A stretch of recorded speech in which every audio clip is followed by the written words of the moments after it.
Welcome to the कैमोक्सीजन पंकज। आज अपने बात करेंगे अल्कोहल पार्ट 2 की। क्वेश्चन नंबर 1 है, स्तंभ 1 को स्तंभ सेकंड से मिलाइए तथा उचित विकल्प को चिन्हित कीजिए। तो यहाँ पे क्या है, अपने को स्तंभ 1 तथा स्तंभ 2 दिया गया है, इनको मिलाना है। इन क्वेश्चन की खास बात ये होती है, अगर आपको 1-2 ही पता हो, मान लो बाकी स्तंभ का मिलान अगर आपसे नहीं हो रहा है, तब भी आप इनमें से सही आंसर बता सकते हो। जैसे देखो, अपने को पता है मैथेनॉल किसके साथ मैच हो रहा है, यहाँ पे वुड स्प्रिट। मैथेनॉल का नाम होता है वुड स्प्रिट, और इसे रूट नाम में भी बोलते हैं, मैथेनॉल को वुड स्प्रिट कहते हैं। तो ए का यहाँ पे क्या आ रहा है, 4th नंबर। तो देखो ए का 4th किसके पास है, यहाँ पे कौन सी ऑप्शन में है, तो यहाँ पे सी और डी में ए का 4th है, सी में, और ऑप्शन डी में ए 4th है। तो इसका मतलब सी और डी में से एक आंसर होगा। अब अपने जाते हैं बी। किण्वन किसका होता है, यहाँ पे किण्वन होता है एथिल अल्कोहल का, तो बी का 1। तो दोनों में देखो बी का 1 कौन दिखा रहा है, ऑप्शन नंबर सी दिखा रहा है। इसका मतलब सी सही है, ये कंफर्म हो गया, अपना सी ऑप्शन यहाँ पे सही होगा। और आगे अपने पढ़ लेते हैं, 2 डिग्री अल्कोहल से कीटोन का परिवर्तन, यह आएगा 573 केल्विन पर गर्म कॉपर के ताप पर। गर्म कॉपर पर आगे क्या, 2 डिग्री द्वितीयक अल्कोहल से कीटोन का निर्माण होता है। ये भी बहुत इंपॉर्टेंट क्वेश्चन है। प्राथमिक अल्कोहल से एल्डिहाइड का निर्माण होता है तथा द्वितीयक अल्कोहल से कीटोन का निर्माण होता है। Cu 300 डिग्री सेंटीग्रेड या 573 केल्विन पर। दूसरा विलियमसन संश्लेषण, डी का हो जाएगा, यहाँ पे एक ही बचा है, सोडियम एल्कोक्साइड के साथ एल्किल हैलाइड की अभिक्रिया, ये क्या कहलाती है, विलियमसन संश्लेषण। तो डी का आ जाएगा 3 नंबर और सी का आ जाएगा 2 नंबर। और यहाँ पे अपने पहले ही बता चुके हैं, ऑप्शन नंबर सही कौन सा हो जाएगा, यहाँ पे सी। अब अपने बात करते हैं नेक्स्ट क्वेश्चन की। नेक्स्ट क्वेश्चन है, अभिक्रिया क्रम के अंतिम उत्पाद को पहचानिए। यहाँ पे अपने को दे रखा है फिनॉल, और इसकी जिंक से अभिक्रिया करवाते हैं, किसका निर्माण होता है, एक्स का, और एक्स की फिर CH3COCl एसिटिल क्लोराइड और AlCl3 की उपस्थिति में अभिक्रिया करवाते हैं, किसका निर्माण होता है, Y का निर्माण होता है। तो ये आपने पढ़ा होगा फिडेल क्राफ्ट अभिक्रिया में। अब सबसे पहले बात करते हैं, देखो फिनॉल की अगर जिंक से अभिक्रिया कराए तो किसका, अपने को यहाँ पे अंतिम उत्पाद बताना है, ओनली Y बताना है, एक्स नहीं बताना, Y बताना है। बट अपने को एक्स पता होगा तभी तो अपने Y निकालेंगे। तो इसकी अभिक्रिया देखिए, सबसे पहले फिनॉल की जिंक से अभिक्रिया कराते हैं, बेंजीन बनता है। बनता कैसे है, यहाँ पे ZNO बाहर निकल जाता है और अपने बन जाता है, इधर ये बेंजीन रह गया, हाइड्रोजन इधर अटैच है C6H6, तो ZNO प्लस बाहर निकल गया, लिखा हुआ नहीं है, मैं बता देता हूँ, ZNO बाहर निकलता है। ये अभिक्रिया बोर्ड में बहुत बार आती है, मैं क्वेश्चन बोल देता हूँ। क्या होता है, जब फिनॉल की अभिक्रिया जिंक के साथ करवाई जाती है तो किसका निर्माण होता है, बेंजीन का। ठीक है, अब बेंजीन की अभिक्रिया AlCl3 की उपस्थिति में, यहाँ पे CH3COCl एसिटिल क्लोराइड के साथ, यहाँ पे HCl बाहर निकल जाएगा बेंजीन के, और CH3CO जुड़ जाएगा COCH3, और किसका निर्माण हो जाएगा, एसिटोफिनोन का।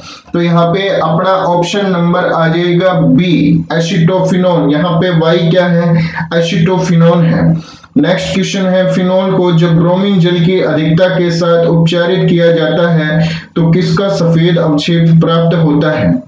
तो यहाँ पे फिनॉल को जब ब्रोमीन जल के अधिक्य में मिलाया जाता है, अधिकता में, इधर लिखा हुआ नहीं है अधिकता में, मगर अधिक्य में मिलाया जाता है, 2,4,6 ट्राई ब्रोमोफिनॉल का श्वेत अवक्षेप प्राप्त होता है। फिनॉल हो गया प्लस 3Br2 जल, यहाँ पे ब्रोमीन जुड़ जाएगा 2 पे, फिर 4 पे और 6 पे, बाहर क्या निकल जाएगा, 3HBr। ये हो गई रिएक्शन। तो यहाँ पे देखते हैं कौन सी ऑप्शन में 2,4,6 ट्राई ब्रोमोफिनॉल दे रखा है अपने को, तो अपने पास आ जाएगा option number A, 2,4,6 try bromophenol, ये हो जाएगा इसका सही आंसर। नेक्स्ट है अपने पास, क्या होता है जब तृतीयक ब्यूटिल अल्कोहल को 300 डिग्री सेल्सियस पर गर्म कॉपर से गुजारा जाता है। देखो इसमें एक बहुत बड़ा बेसिक है, बोर्ड के एग्जाम में भी ये क्वेश्चन आता है तुम्हारे, मैं सब पूरा क्वेश्चन बोलता हूँ आपके, जो बोर्ड में भी आता है। एक बेसिक ध्यान रखना, ये हो गया प्राथमिक अल्कोहल, एक एल्किल ग्रुप जुड़ा हुआ है। प्राथमिक अल्कोहल को जब कॉपर 300 डिग्री सेल्सियस पे गर्म किया जाता है तो एल्डिहाइड का निर्माण होता है।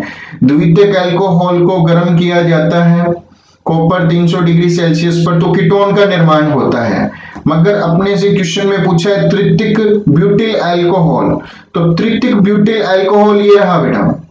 एक चीज खास देखना इसमें, प्राथमिक अल्कोहल से विहाइड्रोजनीकरण होता है, एल्डिहाइड बनता है। द्वितीयक अल्कोहल से यहां से हाइड्रोजन निकल गई, यहां से हाइड्रोजन किसका निर्माण होता है, R C double bond O R, ketone का।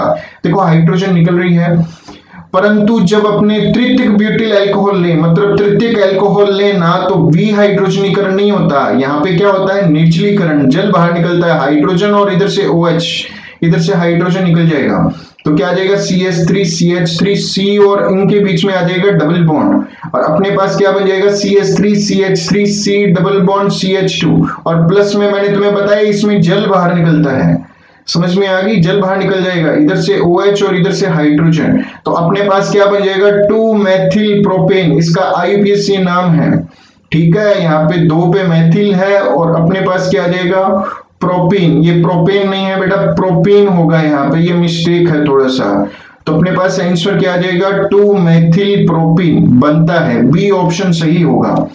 नेक्स्ट क्वेश्चन है 2 क्लोरो एथेनॉल एवं एथेनॉल में से कौन सा अधिक अम्लीय है। तो इसमें एक बेसिक बोल रहा हूं, ध्यान से रखना, जैसे जैसे एथेनॉल पे प्लस आई प्रभाव बढ़ता है या अल्कोहल में, उसमें H प्लस पृथक होने की प्रवृत्ति घटती है, H प्लस बाहर निकलने की प्रवृत्ति घटती है प्लस आई प्रभाव बढ़ने से, इसलिए अम्ल की प्रबलता घटती है।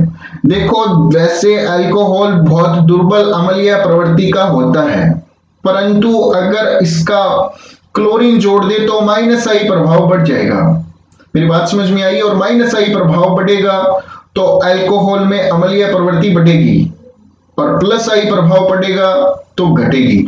तो यहाँ पे अधिक अम्लीय पूछा है कौन है, तो क्लोरीन जोड़ दिया एथेनॉल में, जोड़ते ही माइनस आई प्रभाव बढ़ गया, क्लोरीन जोड़ते ही माइनस आई प्रभाव बढ़ता है, और बढ़ते ही अपने क्या कह देंगे, यहाँ पे क्या हो जाएगा, माइनस आई प्रभाव बढ़ते ही अपने कह देंगे यहाँ पे क्या हो जाएगा, क्लोरीन के माइनस आई प्रभाव के कारण, और कौन हो जाएगा अधिक अम्लीय 2 क्लोरो एथेनॉल, तो यहाँ पे सी ऑप्शन सही होगा, क्लोरीन के माइनस आई प्रभाव के कारण, माइनस आई प्रभाव के कारण कौन हो जाएगा 2 क्लोरो एथेनॉल, तो यहाँ पे आंसर क्या आ जाएगा सही अपने पास।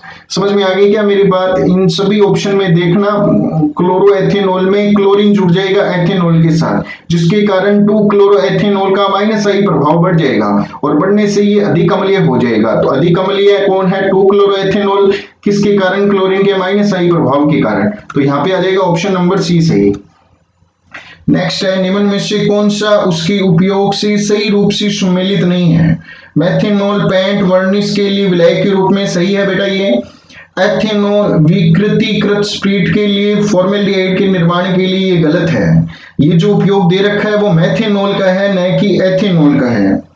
आगे क्या बात समझ में, एथेनॉल का प्रयोग तो अल्कोहलिक पेय में होता है, जबकि मेथेनॉल को विकृतीकृत अल्कोहल एवं फॉर्मेल्डिहाइड के निर्माण में प्रयुक्त किया जाता है, और मेथेनॉल अल्कोहल को पीने में अयोग्य बनाने के काम आता है। आगे क्या मेरी बात समझ में, मेथेनॉल विकृतीकृत अल्कोहल के काम आता है, तो यहाँ पे कौन सा, ये एथेनॉल का नहीं है, ये मेथेनॉल का उपयोग है, तो यहाँ पे बी ऑप्शन हो जाएगा अपना सही।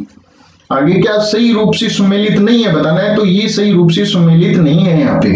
नेक्स्ट है अपने पास एम क्रिशोल का IUPAC नाम लिखिए। एम क्रिशोल होता क्या है, जब फिनोल के साथ मेथिल ग्रुप जुड़ा हुआ हो किसी भी नंबर पे, उसको अपने क्रिशोल बोलते हैं, और एम बोल दिया तो मेटा, मतलब 3 नंबर पोजीशन पे, 3 नंबर पोजीशन पे, तो यहाँ पे देखो OH1 हो गया, और 3 नंबर पोजीशन पे क्या आ जाएगा मेथिल ग्रुप, इसको तो बोलते हैं क्रिशोल, और मेटा बोला है इसलिए 1-1-3 का डिफरेंस हो गया, आगे 1-3 मेटा बोलते हैं 1-3 को। तो इसका आईपीसी नाम क्या हो जाएगा, A123 पे आ जाएगा मैथिल, और ये क्या है पूरा फिनॉल। तो ऑप्शन नंबर अपना सही हो जाएगा ए, 3 मैथिल फिनॉल। नेक्स्ट क्वेश्चन है, एथिल अल्कोहल का एसिटाल्डिहाइड में परिवर्तन किसका उदाहरण है।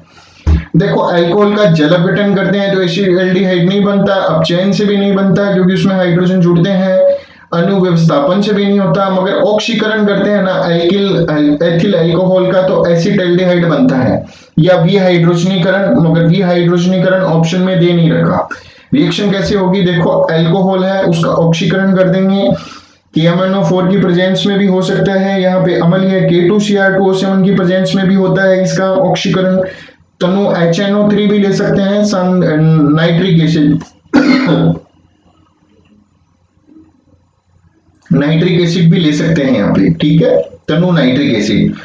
इससे ऑक्सीकरण होगा, एथिल अल्कोहल किसमें बदल जाएगा, एल्डिहाइड में। तो इसका मतलब क्या है, एथिल एसिटाल्डिहाइड में परिवर्तन करने के लिए किसका उदाहरण होता है ये, ऑक्सीकरण का। ओके, अगले वीडियो को प्राप्त करने के लिए कृपया चैनल को सब्सक्राइब कर दीजिएगा, नोटिफिकेशन से आपको वीडियो का नोटिफिकेशन आ जाएगा। Okay bye.